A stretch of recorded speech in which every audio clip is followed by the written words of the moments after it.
Hey everyone, my name is Quincy, and here we just sit down and have some quality time. Quality Time with Quincy is a show where we talk about all of the latest trends and current events going on right now, and we also talk about relationships, love, life, and so much more.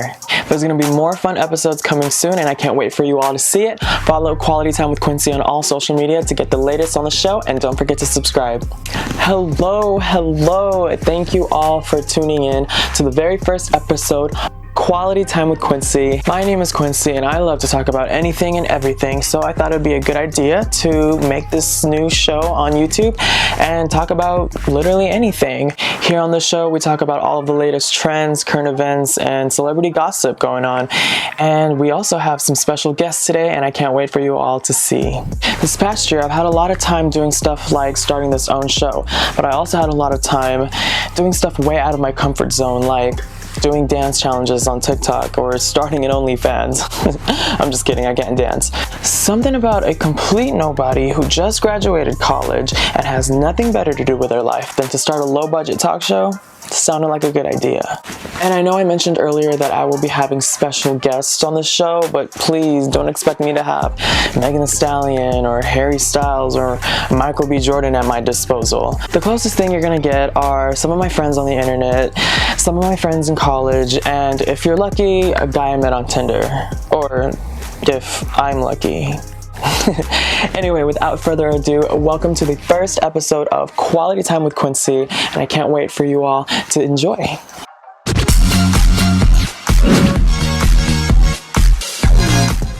So I want to go ahead and kick off this first episode of Quality Time with Quincy during the beginning of the year to talk about some highlights on YouTube from last year. Forbes magazine's just released its list of the top paid YouTube stars in 2020. Here are the top 3 highest paid YouTube stars in 2020 according to Forbes magazine.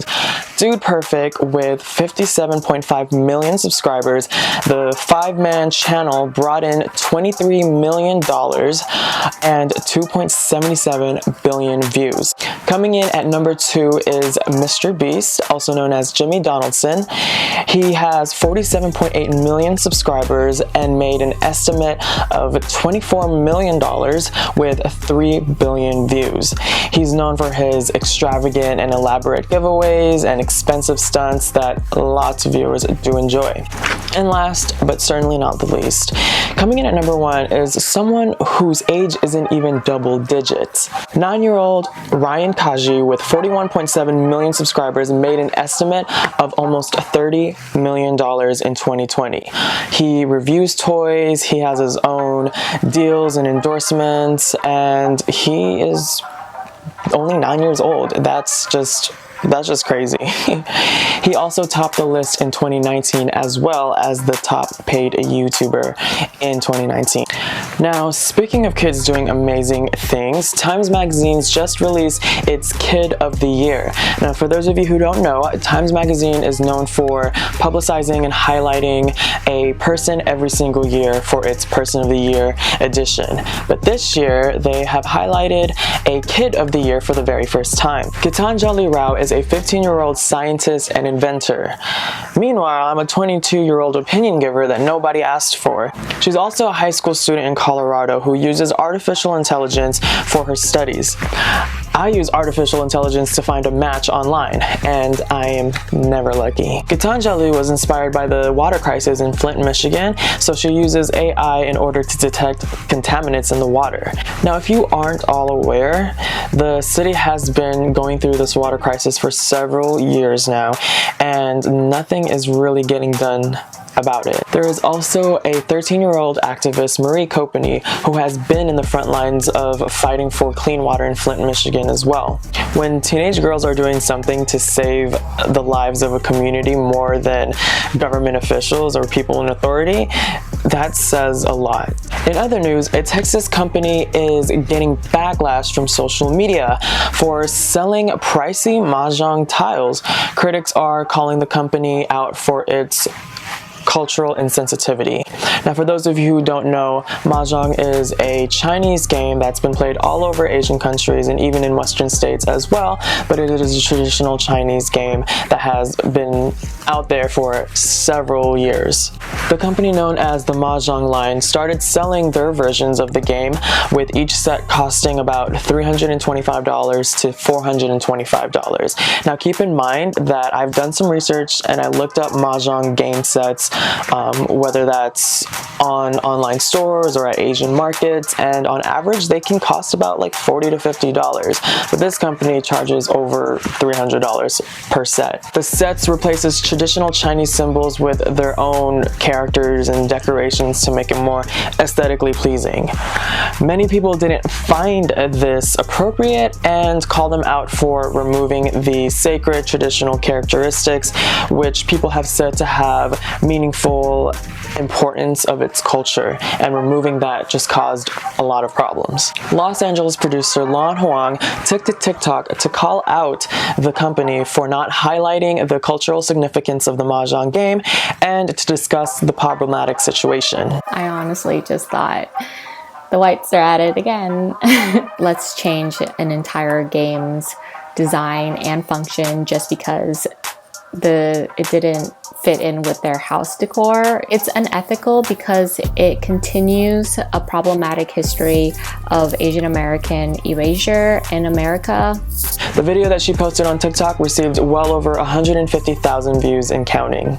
You know, I think people are upset about it because, honestly, in my opinion, because it isn't an isolated incident. It's not the first time this happened. It's like the latest incident in a long history of, you know, people just colonizing shit and Columbusing shit. They took something from a culture and then they made it inaccessible to the people who started it, and then they claim it to be theirs. I think that it was very disrespectful, and I think it did devalue everything, the rich history that Mahjong had.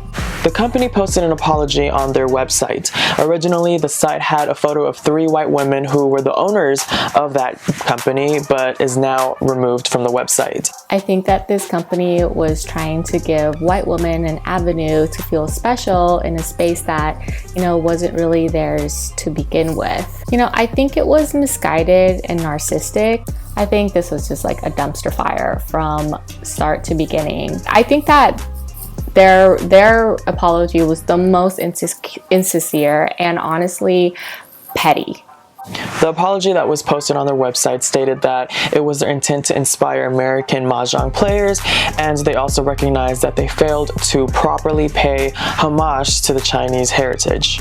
I think they just need to sit down and really, really talk to some people. The company has not stopped selling their games online. Several trans folk took to Twitter to share their transformation photos. As proud as we all should be for their journey to live as their true identity, the trans community took this Twitter trend into a comedic route. The photos these users post as before or after pictures are actually pictures of celebrities and influencers that look somewhat similar to them. I have Twitter user Dia here with me to talk about this trend. She posted this photo last month with the caption, "2 years on estrogen," with heart emojis. The photo she used as her transformation photo was actually a photo of beauty influencer Ashley Strong. Ashley responded to Dia's post praising her. "Yes, period mama, congrats." Dia's tweet gained over 200,000 likes. The tweet was meant to be a harmless joke, and trans people followed suit on the estrogen trend. One user posted a photo of actor Cole Sprouse, and another used a photo of actress Margot Robbie. So thank you for coming to this show. I'm really glad you are here, and I want to talk about your tweet. Hiya, it's Daya. Thank you for having me. What made you decide to tweet this funny yet harmless photo, and did you come up with it? Nothing in particular. It was just a joke that me and all of my friends were making. All my trans friends. I didn't come up with it. I actually got it from 2 of my friends, Gabby at Kawaii Gabby and Luca, who's like Hexdoll. Did you expect it to get the attention that it did? I definitely did not expect it to get the attention that it did. I'll say that. And how were some of the reactions? Were they mainly positive and supportive? Were some of the reactions offensive in any way? Most of the reactions were pretty positive, even after they found out that it was a joke. Though, you know, when it gets onto that side of Twitter, you know, with the whole incel vibe, naturally negativity follows. Beauty influencer Ashley Strong responded to your tweet in such a supportive attitude. How did that make you feel? It was a moment. Cute. As we all know, many trans folk on Twitter went along with the estrogen trend, showing photos of celebrities or influencers as their before or after pictures. How do you feel about this trolling trend? Yes, a lot of trans people did go along with the tweet. You know, tweeting the same joke. That was kind of cool. It was a moment. I'm a trendsetter. Wow, look at me. I kind of want to talk about this tweet that you posted. What were your thoughts? What made you decide to do something like that? No thoughts, head empty. Just another joke that I was tweeting into the ether. Thank you, Dia, so much for your time. I really appreciate you. Thank you for having me.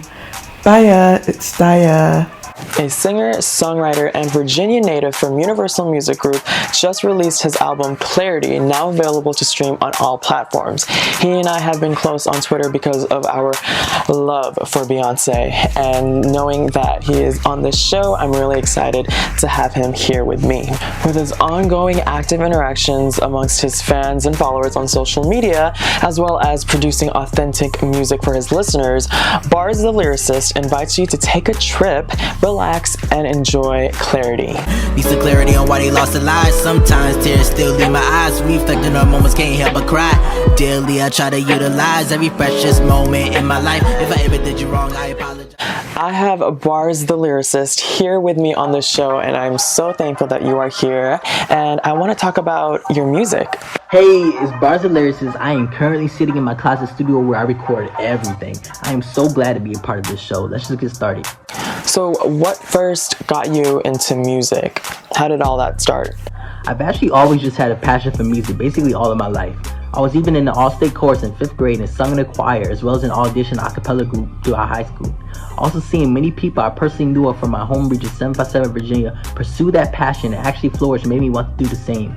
You and I met on Twitter because of our unconditional love for the Queen Bee, but I want to know, who are your music inspirations?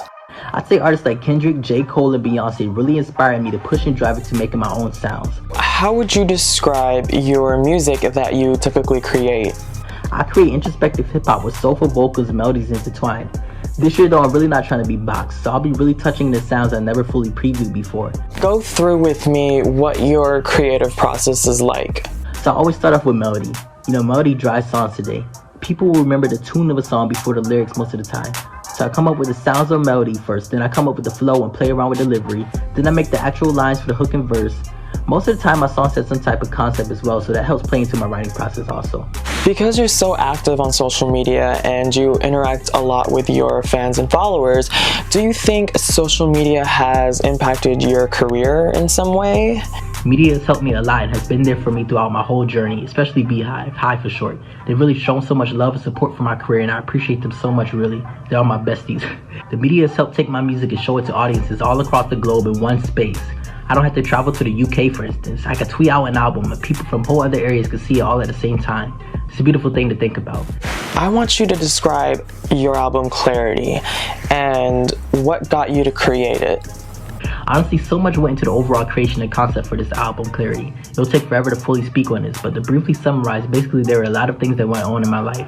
A lot of things I had to witness, a lot of bonds that were cut short, a lot of confusion in my life. Then on top of that, the 2020 pandemic hit. It went from internal issues to external overall issues. I started writing it in May of 2020 and of course didn't release it until December of 2020. I wrote more and more as different things went on. I allowed these different circumstances to be a tool for expression and create a space that could translate well to an audience in a way everyone could still ride out to, sing out to, dance out to. What is one piece of advice that you would want to give others? It could be advice about anything, whether it's music or career career or life, what advice would you want to give to someone? Be about it, don't just talk about everything. Be about your action, be about your work. My personal advice would be to keep that vision alive, just keep doing what you're doing. Absolutely no one knows your vision except for yourself. So that means no one can truly stop you from your success except for your own self. Just keep going, keep that energy alive, keep enhancing your craft, spread love, and express yourself however you need to. And I know there's a lot more in stores for you, and I know that you've been working extremely hard. So tell me and tell the viewers, what's next for you? There's so much going on post-Clarity era that I can't really speak on, but just know there's very special content arriving this year, sooner than you think. Thank you so much, Barz, for your time. I really appreciate you being on the show. I can't wait to see where you go. I wish you nothing but love and nothing but the best. Once again, thank you so much for having me. I really appreciate being on the show. Stream Clarity for clearer skin. If you haven't done so already, please listen to Clarity, out now on all streaming platforms. Thank you guys so much for watching. I really do appreciate it. I had so much fun, and I can't wait to make more episodes for you all to see. If you like what you see and you want to see more, don't forget to subscribe and go to the link down below for the Quality Time with Quincy playlist, as well as the website. Don't forget to follow all of the social media as well to stay up to date with the show. Clarity, clarity, clarity, clarity, clarity, clarity, clarity, clarity. Okay. I done seen too many people walking edges, copy what they believe from the ones that let us. Life ain't really about all the silly letters. Been through rainy days, I ain't having brothers. Like to beat me up with a acapella. Problems stacking up, like be paying Tetris. I be having bones that get disconnected. I get to it.